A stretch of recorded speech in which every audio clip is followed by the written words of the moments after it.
What's up, guys? Welcome back to another In Notation album review. My name is Garrett at Yogurt on Twitter. YOOGRRTT. Changed my handle pretty recently, so forgive myself and forgive the lack of videos that have been coming to this channel. As you can see, we're in a new setting. I finally moved into an apartment with a few buddies, so it's been a lot of saving money, using your time wisely the past few months, trying to get everything in line, ready to go, and it seems like it actually worked out, so cheers to that. But today we're focusing on Paris, his debut mixtape, EP, album, whatever you want to call it, One Night in Paris. It is an 8-track album project, again, whatever you want to call it. And this guy, Paris, he's coming out of Redding, California, not Redlands, but Redding, which is in the northern side of California. A lot of trees, not too much going on up there. There's stuff, but once you get up there, that's where my knowledge, I'm from the Southern California side, so it's like, as you go up there, my acknowledgement is like trying to get to Oregon or like Sacramento, so that whole midsection in between there, or around there, you have a lot of national forests and whatnot. And this guy, I was listening to an interview, and he was actually a firefighter prior to this, and then just moved to LA and was living on a roof, and boom, before you know it, he's put into a quite wonderful situation. So we'll see how this goes for him, but he's currently opening for Post Malone on his world tour or national tour. I don't really know exactly how far they're going, but they're all over the place right now, like Colorado, Utah. Seeing a lot of pictures of that. This guy, though, it's weird. It's interesting to see someone come onto the scene out of nowhere and then also have like such a backing. Like, you don't just start your first tour off opening for Post Malone, but I guess this guy does, and connections do speak a lot. I know he's in with Tyler Grosso and the whole Super Radical team, so I'm sure Tyler's connections through the ASAP Mob has only helped Paris. But Paris's music actually does stand on its own, and it's not like just someone's friend who knew the right people who got himself to this place. No, this project's really good, actually. I've done nothing but enjoy it, and going forward with Paris, it'll be interesting to see how he really takes over this sound, and to see kind of how he expands it. Will he go more hip-hop or go more alternative rock? Because his voice and sound is very much of like a 2000s, late 90s, like even going into the 2010s, like the 2006s, the 8 era. He sounds very much like that alternative punk scene. And he's one of the few people who can actually sound like a band. Through the production, there's a lot going on. There's strings, there's percussion, there's a lot going on. Even though it is the Atlanta drums still being implemented into this like alternative sound, it is cool because this guy's one of the few people who can actually sound like a whole band. Like, he can sound like Yellow Card by himself, or he can sound like fucking Blink-182 by himself in comparison. And I don't know exactly what that means, but there's a lot of atmosphere to his sound.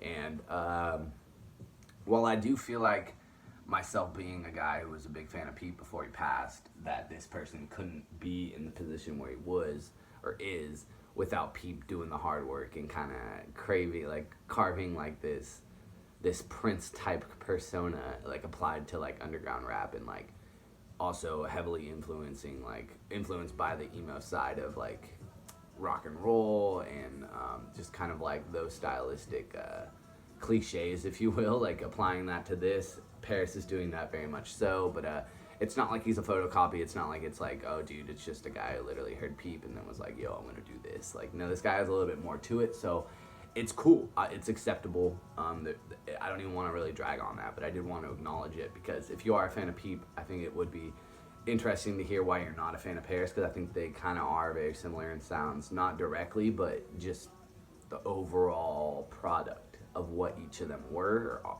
produced. Like, I can see a lot of tendencies in here. And just to get onto the project itself, going through the track list real quick, we have track 1, Angel, track 2, Nothing, track 3, Gone, featuring Trippie Redd, track 4, Outside, track 5, Over, track 6, Crushin', featuring Travis Barker, track 7, Shine In, and track 8, Night.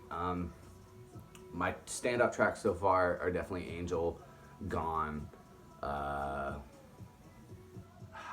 like Nothing's good too, Shine In's good, Over is good. Like, that's the problem, is the back half of this album for me so far has blended a lot together. There's a lot of it's hard to differentiate the two besides like the Travis Scott like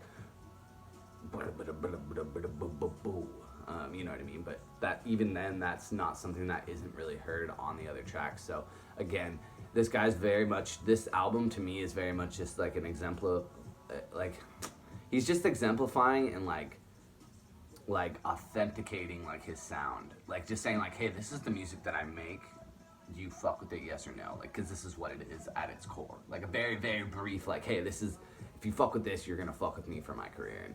And as someone who can look at an album like that, and I've had a lot more time with this album than I have with most of my other first listens, but because I thought that project was pretty shallow at first, but the more I thought about it, I was like, well, no, this guy's just taking a sound and saying like, hey, this is my first project ever. I don't really have any music out there, so like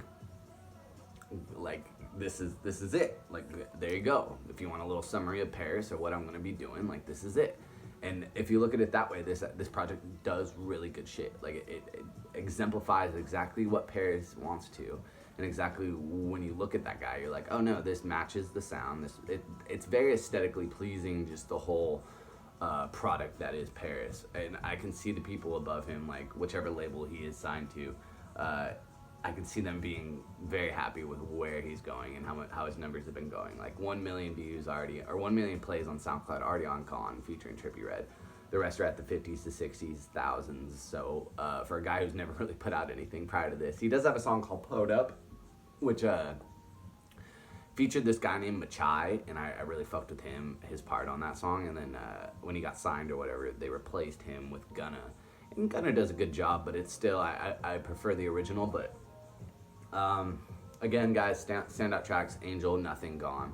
I love those first three. I like how they play into each other. Outside's great, Over's great. Like I said, guys, these things are all 7 to 8s. Like, the tracks are all wonderful. I just think Angel and Gone are very, very impressive. Like, Angel is one of the most catchiest songs of the year so far for me, and like, it's just very well written, I feel like. And the same goes for Gone and Trippie's feature on there, and it's good shit. It's good shit, guys. It's good shit. So if you've listened to Paris, One Night in Paris, the album, let me know what you think. Come at me, yell at me, say, where the fuck have you been? Why have you been so inconsistent? Why are there no thumbnails on the videos? You know, we're gonna fix it, guys. New compilations coming this weekend, as well as this review, and definitely the Young Gravy review. I may take some extra time on the Ray Shremmerd review. It's kind of a long album. There's 3 albums in there, so I really want to understand what the fuck they're trying to do there, and what they are doing there. And yeah, so if you fuck with this, hit subscribe. Haven't done this in forever. Follow me on Twitter at Yogurt, YOOGRRTT, and at Now Notation everywhere else. Thank you. Paris, great album. Shout out to you.